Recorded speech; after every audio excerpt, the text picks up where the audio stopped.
કેમ છો સ્ટુડન્ટ્સ? મજામાં ને? ચલો, લાસ્ટ ટાઈમ આપણે ચેપ્ટર 6ની અંદર ઓક્સિડેશન, રિડક્શન, ભૂંજન, કેલ્સિનેશન એ બધી પદ્ધતિઓ જોઈ હતી અને ધાત્વીય ઓક્સાઇડ કઈ રીતે મેળવ્યો અને એ ધાત્વીય ઓક્સાઇડમાંથી રિડક્શન દ્વારા ધાતુ કઈ રીતે મળે એ પ્રક્રિયા આપણે જોઈ હતી. અને એના પછી આપણે ઓક્સિડેશન અને રિડક્શન દ્વારા ધાતુ કઈ રીતે મેળવી શકાય, જેમ કે આપણે બ્રાઇન વોટર ક્લોરાઇડમાંથી Cl2 વાયુનું ઉત્પાદન જોયું હતું અને પછી NaOHનું ઉત્પાદન જોયું હતું અને ગોલ્ડ અને સિલ્વરનું ઉત્પાદન સાયનાઇડ પદ્ધતિ વડે આપણે જોયું હતું. આજના લેક્ચરમાં હવે આપણે શુદ્ધિકરણની વાત કરીશું. જો તમે સ્ટેપ કેટલા ફોલો કર્યા છે અત્યાર સુધી, તમે સૌથી પહેલાં કાચી ધાતુ લાયા, ખનિજ લાયા, એ ખનિજનું સંકેન્દ્રીકરણ કરીને તમે સંકેન્દ્રિત કાચી ધાતુ લાયા. એ સંકેન્દ્રિત કાચી ધાતુનું તમે ઓક્સાઇડમાં રૂપાંતર કર્યું અને એ ઓક્સાઇડમાં રૂપાંતર કરીને એનું રિડક્શન કરીને તમે ધાતુ લાયા. પણ આ ધાતુ હજુ અશુદ્ધિઓ ધરાવે છે. આ ધાતુ હજુ અશુદ્ધિઓ ધરાવે છે એટલે આ ધાતુ આપણે જે મળી એનું શુદ્ધિકરણ કરવું પડે. એટલે શુદ્ધિકરણ માટે આપણે કેટલીક પદ્ધતિઓનું અનુકરણ કરવું પડે. જેમ કે સૌથી પહેલાં, એટલે કોઈ પણ પદ્ધતિથી આપણે કોઈ પણ, તમે ભૂંજન કેલ્સિનેશનથી ગયા હો, પછી એના પછી કાર્બન મોનોક્સાઇડથી આપણે રિડક્શન કરીને ધાતુ મેળવી હોય, બ્લાસ્ટ ફર્નેસ કરી હોય, પછી રિવર્બરેટરી ફર્નેસથી ગયા હો, બેસેમરીકરણથી ગયા હો, કોઈ પણ પદ્ધતિથી તમે ધાતુ ઓક્સાઇડમાંથી ધાતુ મેળવી હોય રિડક્શન દ્વારા, પછી તમારે એ ધાતુને સંપૂર્ણ શુદ્ધ કરવા માટે શુદ્ધિકરણ કરવું પડે છે. અને ઊંચી શુદ્ધતાવાળી, ઉચ્ચ ગુણવત્તાવાળી ધાતુ મેળવવા માટે કેટલીક પદ્ધતિઓનો ઉપયોગ કરવામાં આવે છે. એ પદ્ધતિઓ છે ત્રીજી જે છે એ છે દ્રવગલન, ત્રીજી છે વિદ્યુત વિભાજન, ચોથી પદ્ધતિનું નામ છે ઝોન રિફાઇનિંગ અથવા ઝોન શુદ્ધિકરણ, એના પછી પાંચમી પદ્ધતિનું નામ છે ક્રોમેટોગ્રાફી અને છેલ્લે છઠ્ઠી છે બાષ્પ કલા અથવા બાષ્પ અવસ્થા શુદ્ધિકરણ. એક એક કરીને દરેક પદ્ધતિ વિશે આપણે જોઈશું. સૌથી પહેલી પદ્ધતિનું નામ છે નિસ્યંદન. કઈ પદ્ધતિ છે ભાઈ? નિસ્યંદન. અચ્છા, તમે નિસ્યંદન વિશે જાણો છો? ડિસ્ટિલેશન એટલે કે જ્યારે ધાતુ અને અશુદ્ધિ વચ્ચે ગલન બિંદુમાં કે ઉત્કલન બિંદુમાં 25 કેલ્વિનથી વધારે તફાવત હોય ત્યારે તમે આ પદ્ધતિનો ઉપયોગ કરી શકો છો. એટલે ક્યારે થાય?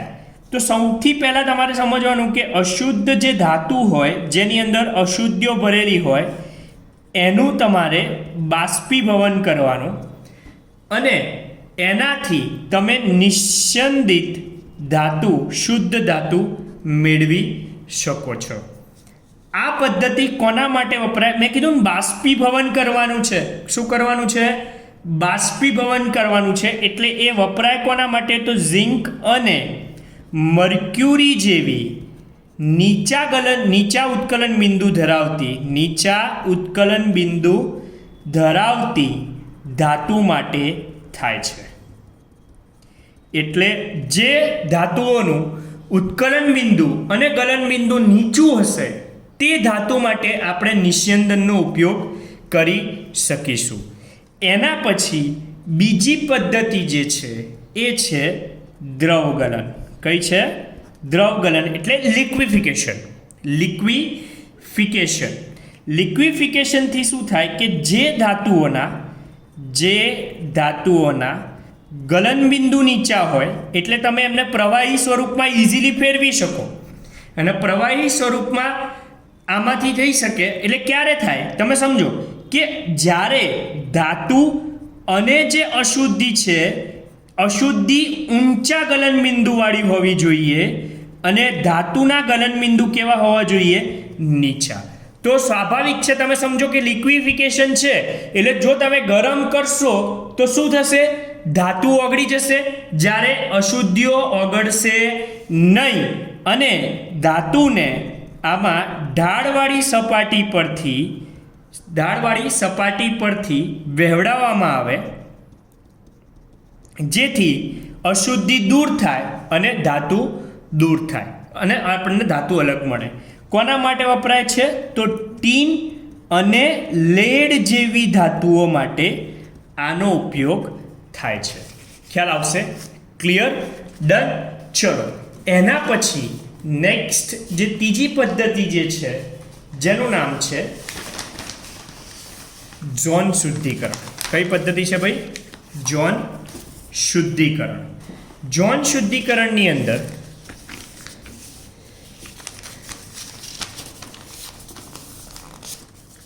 જો ઝોન શુદ્ધિકરણ બરોબર છે. આમાં કઈ રીતે હોય કે અશુદ્ધિઓ જે છે, સમજો કે ધાતુ અને એમાં રહેલી અશુદ્ધિ બરોબર છે. તો આમાં કેવું હોય? અશુદ્ધિઓ જે છે એ ઘન સ્વરૂપને બદલે પીગાળેલ સ્વરૂપમાં વધુ દ્રાવ્ય હોય. જ્યારે આ ઘટના થાય કે જ્યારે અશુદ્ધિ જે છે એ ઘન સ્વરૂપને બદલે પીગાળેલ સ્વરૂપમાં વધુ દ્રાવ્ય હોય તો શું થશે કે અશુદ્ધ ધાતુ જે છે એ અશુદ્ધ ધાતુના એક છેડે ગતિશીલ હીટર જોડવામાં આવશે. અને તમે જાણશો કે જેમ જેમ પીગલન થતું જશે એટલે પીગલિત ઝોન જે છે એ હીટરની સાથે આગળ વધશે, ધીરે ધીરે ઓગળવાનું સ્ટાર્ટ થશે. એટલે પીગલિત ઝોન છે, જેમ કે સપોઝ આપણે અહીંયા એક આ ધાતુની સપાટી છે, અહીંયા તમે પીગલિત હીટર એટલે ગતિશીલ હીટર જોઈન કર્યું તો જેમ જેમ ધાતુ ઓગળતી જશે એમ આ બાજુ જતું જશે, હીટર અહીંયા આવતું જશે. એટલે જેમ હીટર આગળ વધે તેમ પાછળ રહી ગયેલી ધાતુમાંથી શુદ્ધ ધાતુ અહીંયા ધારો કે અહીંયા હતું અને અહીંયા આવી ગયું તો આટલો ભાગ જે વધ્યો એ જે વધી ગયેલી જે છે એ ધાતુ શુદ્ધ ધાતુ સ્ફટિકીકરણ પામવામાં આવશે. એટલે પણ યાદ રાખવાનું એક સિમ્પલ વસ્તુ છે કે તમારે હીટરને માત્ર ને માત્ર એક જ દિશામાં આગળ વધારવાનું છે. એટલે કોઈ આમ રમતમાં આમ ના કરે, બરોબર? એક જ દિશામાં આગળ ખસેડવામાં આવે અને આ છેડાને કાપી નાખવાનો. એટલે જેથી આ પદ્ધતિથી તમે ધાતુને જેમ જેમ હીટર આગળ વધતું જાય, જેમ હીટર આગળ વધે તેમ ધાતુ શુદ્ધ ધાતુ સ્ફટિકીકરણ પામે. શુદ્ધ ધાતુ સ્ફટિકીકરણ પામે.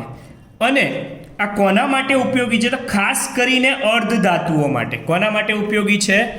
અર્ધ ધાતુઓ જેવી કે જર્મેનિયમ, સિલિકોન, બરોબર છે, બોરોન, ગેલિયમ, ઇન્ડિયમ, આવી ધાતુઓ માટે આ આપણને ઘણી ઊંચી શુદ્ધતાવાળી ધાતુ અર્ધ ધાતુઓ મેળવવા માટે ઉપયોગી થાય છે.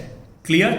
ચલો, એના પછી આવે છે બીજા નંબરે ચોથી પદ્ધતિનું નામ છે એ છે પાંચમી પદ્ધતિ. ચોથી પદ્ધતિ ઇટ ઇઝ ક્રોમેટોગ્રાફી. કઈ છે? ક્રોમેટોગ્રાફી.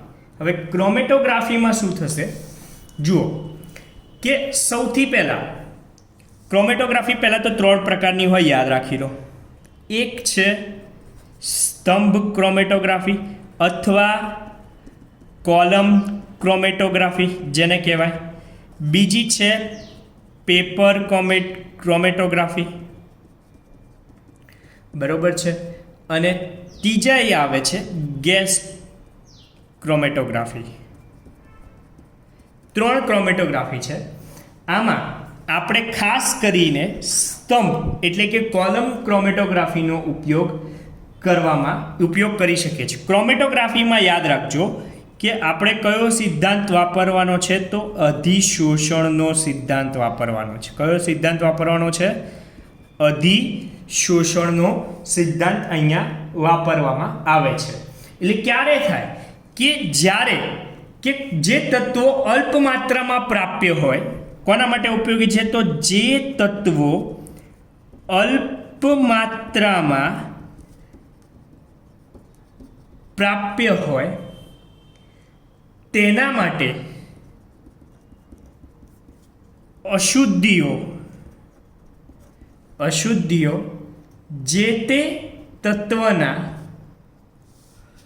ગુણધર્મ સાથે, રાસાયણિક ગુણધર્મ સાથે અલગપણું ન ધરાવે. એટલે થાય શું કે બંનેના રાસાયણિક ગુણધર્મો સમાન છે. એટલે જ તો મેં કીધું અહીંયા કોનો ઉપયોગ કરવાનો છે? તમારે અધિશોષણના સિદ્ધાંતનો.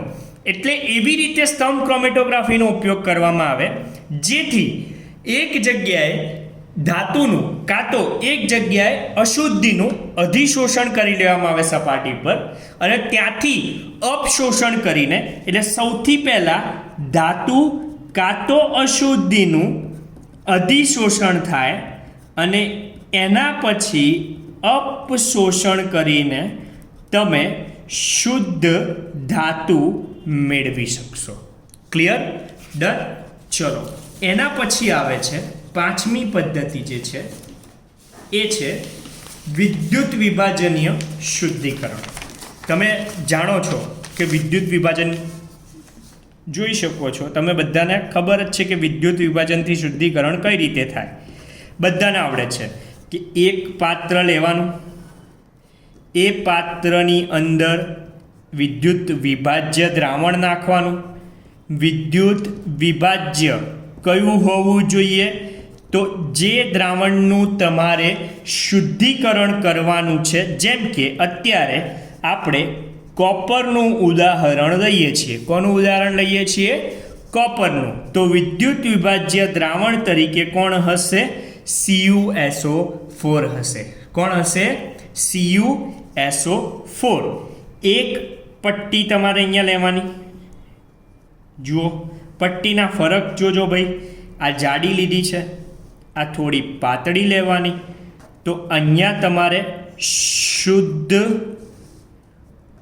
કોપરની પટ્ટી હશે અને અહીંયા તમારે અશુદ્ધ કોપરની પટ્ટી હશે. હવે તમે આને બેટરીથી જ્યારે જોડો છો, પ્લસ માઇનસ, બરોબર? ક્લિયર? જ્યારે તમે આમાંથી વિદ્યુત પ્રવાહ પસાર કરો એટલે સ્વાભાવિક છે ભાઈ, શું થશે બોલો? એનોડ ઉપર કોપર અશુદ્ધ છે, એ ઇલેક્ટ્રોન ગુમાવીને Cu+2 એક્વાયસ +2 ઇલેક્ટ્રોન. એટલે અહીંયાથી તમે બધા જાણો છો કે શું થવાનું છે ભાઈ? કે અહીંયાથી Cu+2 શું થશે? દ્રાવણમાં દાખલ થવાના છે. Cu+2, બરોબર છે? ક્લિયર?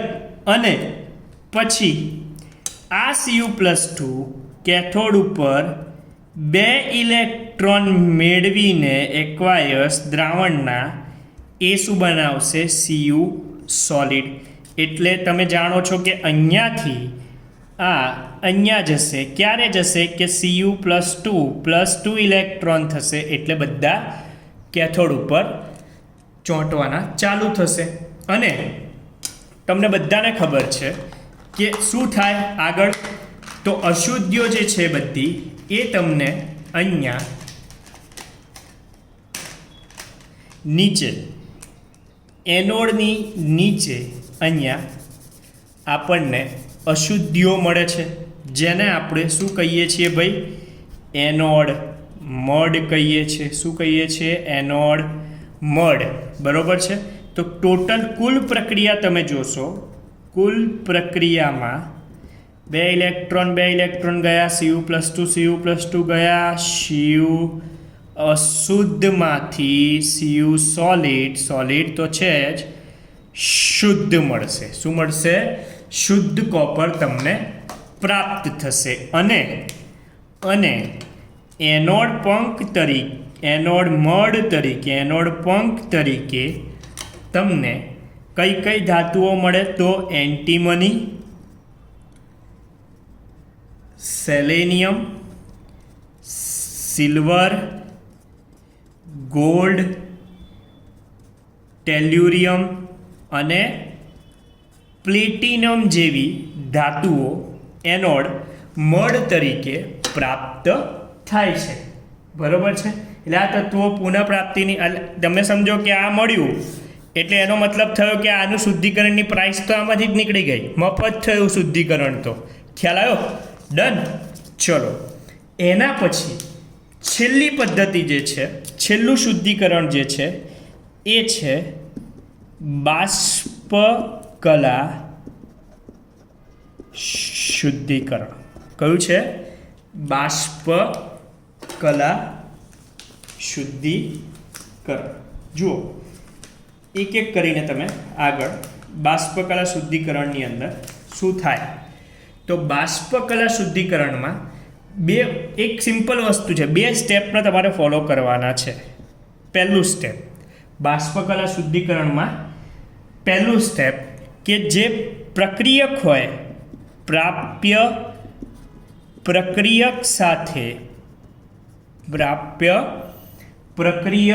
સાથે ધાતુને બાષ્પશીલ સંયોજનમાં ફેરવવું. સૌથી પહેલું સ્ટેપ બાષ્પશીલ સંયોજનમાં ફેરવવું. અને બીજું સ્ટેપ જે છે એ બાષ્પશીલ સંયોજનના વિઘટનથી તમને શુદ્ધ ધાતુ મેળવવી. બરાબર છે? ક્લિયર? તો 2 સ્ટેપ ખ્યાલ હોવો જોઈએ. તો એનો મતલબ શું કે તમે સમજો કે અહીંયા અશુદ્ધ ધાતુ લાવો છો, અહીંયા કોઈ પ્રક્રિયક છે. પ્રક્રિયક કેવો છે? તો બાષ્પશીલ પ્રક્રિયક. એટલે અહીંયા બાષ્પશીલ સંયોજન બન્યું અને આ બાષ્પશીલ સંયોજનનું વિઘટન, બાષ્પશીલ સંયોજનનું વિઘટન થાય એટલે તમને ધાતુ મળે પ્લસ પ્રક્રિયક મળે. એટલે આ જે હોય એનો મતલબ કે એવો હોવો જોઈએ કે જેનું સહેલાઈથી વિઘટન થાય. પ્રબળ બંધ ધરાવતો હોવો જોઈએ નહીં. એટલે સહેલાઈથી જે વિઘટન પામે એવો આપણને બાષ્પશીલ સંયોજન હોવું જોઈએ. તો હવે એના ઉદાહરણ જોઈશું. સૌથી પહેલું ઉદાહરણ જે છે એ છે નિકલ ધાતુનું. કઈ ધાતુનું છે ભાઈ? નિકલ ધાતુ માટેનું. 2 જ મિનિટ. ઓકે. તો નિકલ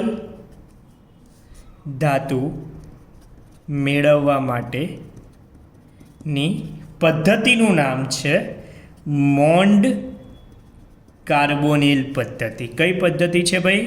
મોન્ડ કાર્બોનિલ પદ્ધતિ અથવા મોન્ડ કાર્બોનિલ પ્રક્રમ. આમાં કરવામાં શું આવે ભાઈ? સૌથી પહેલાં નિકલ ધાતુને, કોઈ ધાતુ નિકલ ધાતુનું છે એટલે નિકલ ધાતુને જશે. નિકલ ધાતુને કાર્બન મોનોક્સાઇડના પ્રવાહમાં ગરમ કરતા તેનું બાષ્પશીલ સંયોજન ટેટ્રાકાર્બોનિલ નિકલ મળે છે. કયું મળે છે ભાઈ? ટેટ્રાકાર્બોનિલ નિકલ મળે છે અને ટેટ્રા કાર્બોનિલ નિકલ એનું વિઘટન થશે એક કરીને પ્રક્રિયા જુઓ કે નિકલ સોલિડ પ્લસ એને કાર્બન મોનોક્સાઇડના પ્રવાહમાં ગરમ કર્યું, તાપમાન હશે આશરે 330થી 350 કેલ્વિન. એટલે મેં તમને કીધું એ પ્રમાણે શું બને? સંકીર્ણ બાષ્પશીલ અવસ્થા ટેટ્રા કાર્બોનિલ નિકલ, અને પછી એના વિઘટનથી તમને વિઘટન કયા તાપમાને થાય? તો 450થી 470 કેલ્વિન તાપમાને. એટલે શુદ્ધ નિકલ પ્લસ કાર્બોનિલ પાછું મળે. એટલે અહીંયા જે મળશે એ કેવી હશે? શુદ્ધ. બીજો પ્રક્રમ જે છે એ કોના માટે છે? તો ઝિર્કોનિયમ વાળો વાન આર્કેલ. કઈ પદ્ધતિ છે? વાન આર્કેલ પદ્ધતિ કોના માટે વપરાય છે? તો ઝિર્કોનિયમ અને ટિટેનિયમ. ઝિર્કોનિયમ અને ટિટેનિયમ માટે વપરાય છે. એમાંથી અશુદ્ધિ સ્વરૂપે રહેલી ઓક્સિજન અને નાઇટ્રોજનને દૂર કરવા. ઝિર્કોનિયમ અને ટિટેનિયમમાં રહેલી N2 અને O2ની અશુદ્ધિ દૂર કરવા માટે વપરાય છે. તો આમાં કરવામાં શું આવે? સિમ્પલી છે કે ઝિર્કોનિયમ અથવા ટિટેનિયમને પહેલાં આયોડિન સાથે ગરમ કરવામાં આવે, એની બાષ્પ અવસ્થામાં ફેરવવામાં આવે એટલે ZrI4 અથવા TiI4 મળશે. અને આ આયોડાઇડને, ધાતુ આયોડાઇડને તમે 1800 કેલ્વિન તાપમાને ZrI4 અથવા TiI4 આને 1800 કેલ્વિન તાપમાને ગરમ કરેલા ટંગસ્ટનના તાર પર, કોના તાર ઉપર? ટંગસ્ટનના તાર ઉપર ગરમ કરો એટલે તમને ફરીથી ધાતુ શુદ્ધ સ્વરૂપે મળે છે. અને આ પદ્ધતિ IMP છે, પૂછાય છે, વાન આર્કેલ અથવા મોન્ડ કાર્બોનેટ. એટલે ખાસ કરીને યાદ રાખવાની છે બંનેને. ઓકે, તો નેક્સ્ટ આજે આટલું રાખીએ છીએ. નેક્સ્ટ લેક્ચરમાં હવે આપણે કોપર અને આયનનું શુદ્ધિકરણ જોઈશું, અને એના પછી છેલ્લું એક લેક્ચર જેમાં આપણે એલિંગહામ આકૃતિઓ જોઈશું, એટલે કે ઉષ્માગતિશાસ્ત્ર વિશે ભણીશું. ત્યાં સુધી ગુડ બાય, આવજો, જય શ્રી કૃષ્ણ.